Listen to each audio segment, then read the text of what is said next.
మార్కాపురం జిల్లా డోర్నాల మంత్రి నిమ్మల రామానాయుడు దాదాపు 20 గంటలు వెలిగొండ టన్నెల్స్లోనే ఉండి లైనింగ్, బెంచింగ్ పనులు పరిశీలించిన మంత్రి నిమ్మల రామానాయుడు కూటమి ప్రభుత్వం వెలిగొండ ప్రాజెక్టుకు అత్యంత ప్రాధాన్యత ఇస్తోంది. ఉమ్మడి ప్రకాశం జిల్లాకు వెలిగొండ పూర్తి చేసి ఇవ్వాలనే దృఢ సంకల్పంతో చంద్రబాబు ఉన్నారు. వారం వారం వెలిగొండ ప్రాజెక్టు పనులపై చంద్రబాబు సమీక్ష నిర్వహిస్తున్నారు. వెలిగొండ ప్రాజెక్టు పనులపై సీఎం చంద్రబాబుకు సమగ్ర నివేదిక అందిస్తాను. రాత్రి పగలు టన్నెల్స్లోనే ఉండి 5 గ్యాంట్రీల పనితీరును పరిశీలించాను. క్లిష్టమైన టన్నెల్స్లో రాత్రింబవళ్లు పనిచేస్తున్న కార్మికులు, అధికారులు, ఏజెన్సీ ప్రతినిధులకు భరోసా కల్పించడానికి, ఉత్తేజాన్ని, విశ్వాసాన్ని పెంచడానికి టన్నెల్స్లో గడిపాను.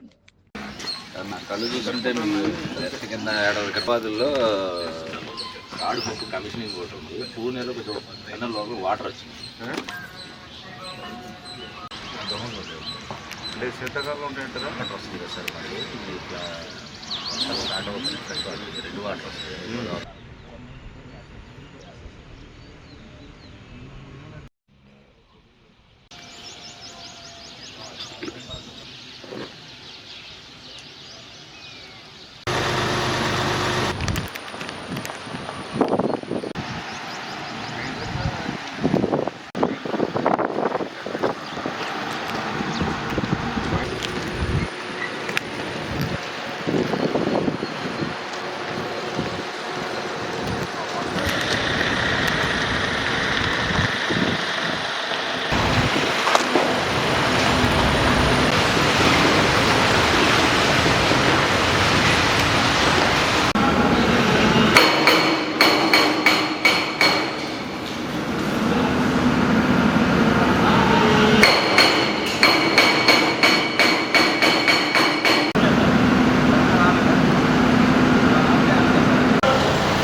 ఈ పక్క ఉంటే బెటర్ ఏమో.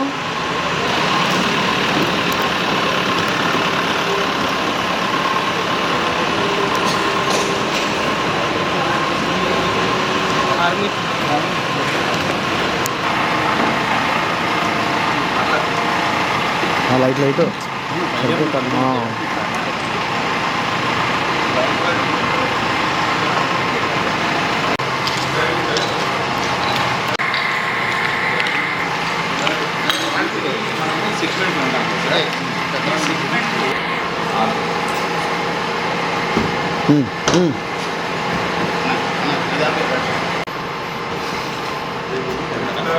ఈ టన్నెలింగ్ కోఆర్డినేషన్ 175 మళ్ళీ ఐరన్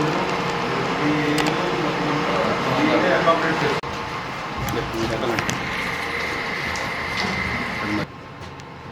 క్యాబినింగ్ ఇది ఏదో పురాతన కాలంలోకి వచ్చినట్టుగా ఉంది. కింద చూసుకోలేదు సార్. దీనికి లోపల నుంచి ఇక్కడ దీని లోపల ఇది వస్తుంది సార్. ఇది మనకి ఈ మన అగ్రిగేట్ వస్తుంది.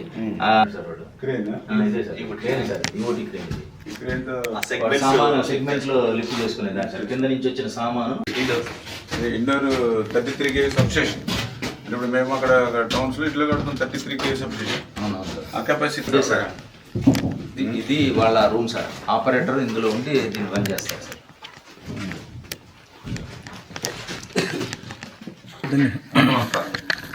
దాన్ని బట్టి ఆపరేట్ చేసుకుంటూ ఉంటాడు. Mixing unit sir.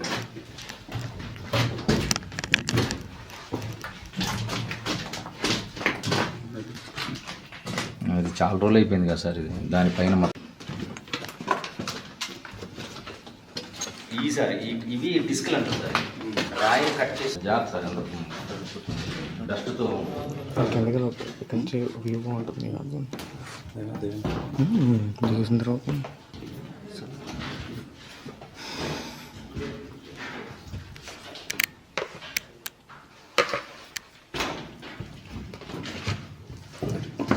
తీద్దామా? ఇవన్నీ బయట ఫ్రీ కాస్ట్ సార్ ఇవన్నీ. సార్ ఇటు రావచ్చు సార్, అదంతా ఆయిల్ ఉంటుంది సార్. ఆ ఒక్కదాన్ని సార్ అక్కడ ఎక్కడో ఉంటుంది అది, ఆ ఫ్రంట్ దాన్ని ఒక్కదాన్ని ఎన్ని తీయాల్సిందే బయటికి. దీన్ని అసలు బయలు చేసేదే లేదు. ఆ ఫ్రంట్ బిట్ ఒకటే ఫ్రంట్ దాన్ని ఒక్కదాన్నే సార్. అందుకని ఇప్పుడు ఇది మళ్ళీ ఇంకా చేయకుండానే ఈ వెంటిలేషన్ ప్రాబ్లం ఉంది ఇక్కడ. ఇంక ఇప్పుడు ఈ వర్క్ చేసి గ్యాస్ వర్క్, వెల్డింగ్ వర్క్లు ఇవన్నీ డిస్మాండిల్ చేస్తే ఇంకా మీకు పెరిగింది సార్, ఇంకా పెరుగుతుంది. దానికి తగ్గట్టుగా మళ్ళీ ఏర్పాట్లు కూడా చేసుకోవాలి. ఓకే.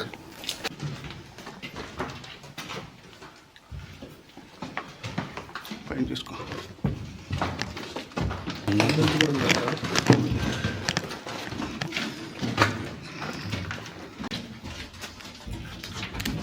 చిన్న బిడ్డ సరిపోతుంది.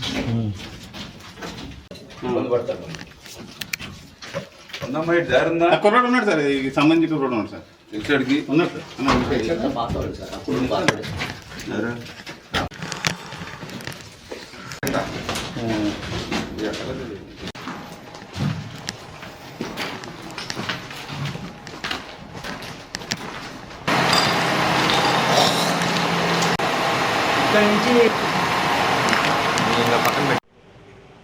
వెలిగొండ అత్యంత కీలకమైనటువంటి ప్రాజెక్టు ఈ యొక్క కూటమి ప్రభుత్వానికి.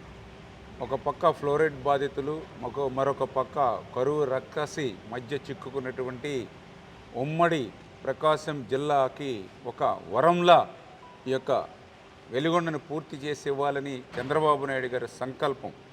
2026 సీజన్ కల్లా పూర్తి చేయాలనేటువంటి దృఢ సంకల్పంలో భాగంగానే ప్రతి వారం రివ్యూ చేసుకుంటూ క్షేత్రస్థాయిలో జరుగుతున్నటువంటి పనులు కూడా ఎప్పటికప్పుడు సమీక్షిస్తూ ముఖ్యమంత్రి గారికి మరి ఆయనకి ఈ యొక్క జరుగుతున్నటువంటి పనుల మీద ఒక సబ్మిషన్ చేయవలసినటువంటి దృష్ట్యా మరి ఏదైతే నిన్న పగలు రాత్రి మళ్ళీ ఈరోజు అంటే దగ్గర రాత్రి పగలు కూడా మరి టన్నెల్స్లోనే ఉండి ఆ టన్నెల్స్లో ఏదైతే యొక్క మిషనరీ కానీ 5 గాండ్రీల ఏదైతే పనిచేస్తుందో కాంక్రీట్ వర్క్ కానీ ఆ గాండ్రీలకు సంబంధించిన కాంక్రీట్ తెచ్చేటువంటి టీబీఎంలు ఏవైతే అవి కానీ అదేవిధంగా అక్కడ మ్యాన్ పవర్ కానీ ఇట్లా కోఆర్డినేషన్ ఎక్కడా కూడా లేకుండా కమ్యూనికేషన్ గ్యాప్ అనేది లేకుండా కోఆర్డినేట్ చేయడానికి ఉంటుందనేది ఒకటి ఉద్దేశం.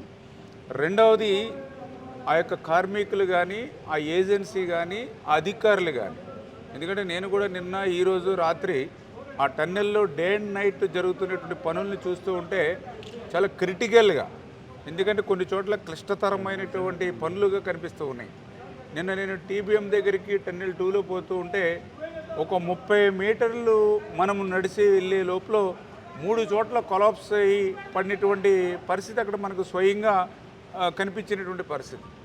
నిజంగా హెల్మెట్లు పెట్టుకున్న అంత కొలాప్స్ అవుతే ఎవరు కూడా బయటకు వచ్చేటువంటి పరిస్థితి ఉండదు. వెంటిలేషన్ అయితే చాలా ప్రాబ్లంగా ఉంటున్నటువంటి పరిస్థితి. అటువంటి ఆక్సిజన్ శాతం తక్కువ ఉండి వెంటిలేషన్ తక్కువ ఉన్నటువంటి పరిస్థితుల్లో కూడా అక్కడ మరి డే అండ్ నైట్ పనిచేసేటువంటి కార్మికులు కానీ ఏజెన్సీ కానీ అధికారులు ఎవరైతే ఉంటారో వాళ్ళకు కూడా ఒక స్ఫూర్తి, ఓకే మన మంత్రి గారు కూడా వచ్చి మనతో పాటు పనుల్లో భాగస్వాములే టన్నెల్లోనే ఉంటున్నారనేది వాళ్ళు ఇంకా బాగా ఎక్కువ ఉత్తేజంగా పనిచేయడానికి, 2 వాళ్ళలో కూడా విశ్వాసం కలగడానికి, 3వది ఈ పని యొక్క సీరియస్నెస్ ఒక మంత్రి సైతం ముఖ్యమంత్రి గారు సైతం స్వయంగా ఈ యొక్క ప్రాజెక్టుని వారం క్షేత్రస్థాయిలో పరీక్షిస్తున్నారా అని అంటే ఈ ప్రాజెక్ట్ యొక్క అవసరం ఏంటనేది మనతో పాటుగా అందులో పనిచేసేటువంటి కార్మికులు ఏజెన్సీ అధికారులకు కూడా అర్థమయ్యేటువంటి విధంగానే ఈ యొక్క పగలు రాత్రి కూడా ఈ టన్నెల్లోనే ఉండి పనులన్నింటినీ కూడా పర్యవేక్షించడం జరిగిందని చెప్పి తెలియజేసుకుంటూ, అందులో ముఖ్యంగా మీరందరూ కూడా చూశారు ఏదైతే టన్నెల్ బోరింగ్ మిషన్ టీబీఎం మరి 11.8 కిలోమీటర్ దగ్గర టన్నెల్ 2లో చిక్కుపడిపోయి మరి దగ్గర మరి 9.8 మీటర్స్ వ్యాసంతో ఏదైతే టన్నెల్ బోరింగ్ హెడ్ ఏదైతే ఉందో 175 మీటర్ల పొడవైతే టీబీఎం ఉందో ఒక్క చుక్క నీరు కూడా మన వదిలిన బయటకు వచ్చేటువంటి ప్రశ్నే లేదు. అటువంటి టీబీఎం మరి గత వైసీపీ పాలనలో అప్పుడు ఉన్నటువంటి ఏజెన్సీ కోర్టుకి వెళ్ళి దాన్ని వెలికి తీయడానికి వీలు లేదు, మా లావాదేవీలు పరిష్కరించకుండా అని చెప్పి స్టే ఆర్డర్ తెచ్చుకుంటే 5 సంవత్సరాల వైసీపీ పాలనలో ఆ స్టేని వేకౌట్ చేయడానికి ప్రయత్నం చేయలేదు, ఆ టీబీఎంను తొలగించడానికి ప్రయత్నం చేయలేదు. జాతికి అంకితం అంటూ మాత్రం ప్రజల్ని ఎంత దగా మోసం చేశాడో ఆ టీబీఎం మిషన్ చూస్తే అర్థమవుతున్నటువంటి పరిస్థితి. కూటమి ప్రభుత్వం వెలిగొండ మీద చిత్తశుద్ధి ఉంది కాబట్టే ముఖ్యమంత్రి గారు సైతం స్వయంగా ఆ యొక్క కోర్టు విషయంలో కూడా ఆయన కూడా జోక్యం చేసుకుని అడ్వకేట్ జనరల్ గారితో కూడా స్వయంగా మాట్లాడి అడ్వకేట్ జనరల్ గారు సైతం స్వయంగా ఆ కేసులో ఆయనే అటెండ్ అయ్యి మరి నిన్నగాక మొన్న స్టేని వేకేట్ చేశాం. అందుకే ఇప్పుడు టీబీఎం ఫ్రంట్ నుంచి చూస్తే కనీసం అంగుళం కూడా ఖాళీ లేదు. అందుకే మళ్ళీ అక్కడికి వెళ్ళడానికి కూడా మార్గం లేకపోతే ఇప్పుడే జేసీబీ మీద కష్టంగా ఉన్నప్పుడు కూడా జేసీబీ మీద సైతం ఆ యొక్క tunnel boring machine back side నుంచి టైల్ పార్ట్ దగ్గర నుంచి వెళ్ళి ఆ 175 మీటర్స్ కూడా అటు అధికారులు ఏజెన్సీ మేము కూడా మళ్ళీ ఒక్కసారి పర్యవేక్షించి పరిశీలించి ఏ రకంగా దీన్ని as early as possible dismantling చేయగలుగుతాము. ఎందుకంటే మనం ఇంత కష్టపడి హెడ్ వర్క్స్ పనులు పూర్తి చేస్తూ ఉన్నాము, ఇంత కష్టపడి బెంచింగ్ లైనింగ్ పనులు ముందుకు తీసుకెళ్తూ ఉన్నాము, ఇంత కష్టపడి ఫీడర్ కెనాల్కి సంబంధించి సీసీ వాళ్ళు లైనింగ్ పనులు పూర్తి చేస్తూ ఉన్నాము. మరి ఈ నెలలోనూ వచ్చే నెలలోనూ 900 కోట్ల రూపాయలు ఈ యొక్క నిర్వాసితులకు ఇవ్వబోతూ ఉన్నాము. మరి ఇంత పెద్ద ఎత్తున పనులు చేసినా ఈ టీబీఎంను తొలగించకపోతే మన లక్ష్యం నెరవేరదు. కాబట్టి ఆ యొక్క 175 మీటర్స్ లెంగ్త్ ఉన్నటువంటి ఈ టీబీఎంని ఇంకా తొలగించడానికి ఎవరైతే యుఎస్ఏ కంపెనీ కాబట్టి ఆ కంపెనీ యొక్క మ్యానుఫ్యాక్చరర్స్ తోటి కూడా మాట్లాడి వాళ్ళ సూచనలు వాళ్ళకు సలహాలు కూడా తీసుకొని, ఎందుకంటే వాస్తవంగా అయితే ఈ టీబీఎం మిషన్ అనేది ఎక్కడ పని చేసినా కూడా ఆ పని పూర్తయిన తర్వాత దానికి ఒక సైడు టన్నెల్ ఎక్స్ట్రా కొట్టి ఆ టన్నెల్లోకి దాన్ని పంపించేసి అక్కడ క్లోజ్ చేసేస్తారు. అంటే ఒక రకంగా సమాధి బరిలు చేసేస్తారు.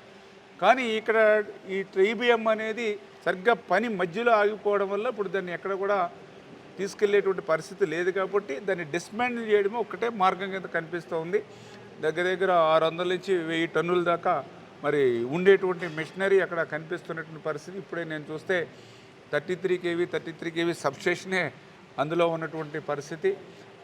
అందులో కట్టర్స్ కానీ బ్లేడ్స్ కానీ ఆపరేషన్ చేసేటువంటి రూమ్స్ కానీ ఇట్లా చూస్తూ ఉంటే చాలా హెవీ మిషనరీతో ఉన్నటువంటి ఆ టీబీఎంను కూడా యాజ్ ఎర్లీ యాజ్ పాసిబుల్ తొలగించేటువంటి విధంగా ఒక షెడ్యూల్ని కూడా తీసుకోమని చెప్పేసి కూడా ఇప్పుడే అధికారులని ఏజెన్సీని కూడా స్వయంగా క్షేత్రస్థాయిలో ఉండి ఒక యాక్షన్ ప్లాన్ కూడా తీసుకోవడం జరుగుతుందని చెప్పి తెలియజేసుకుంటూ, అంటే ఈ రకంగా ఇంత కష్టమైనటువంటి ఇంత క్లిష్టమైనటువంటి దగ్గర 3,000 కోట్ల రూపాయలు ఈ 20 నెలల్లో 25 నెలల్లో ఖర్చు పెడితేనే కానీ పూర్తి ఉన్నటువంటి ఈ ప్రాజెక్టుని మరి ఆ రోజు జాతికి అంకితం అని అంటే మరి జగన్మోహన్ రెడ్డి అబద్ధాలకు అసత్యాలకు ఒక బ్రాండ్ అంబాసిడర్ అని చెప్పి వెలిగొండ మీద ఆయన మాట్లాడినటువంటి తీరుని బట్టే అందరికీ కూడా అర్థమవుతున్నటువంటి పరిస్థితి.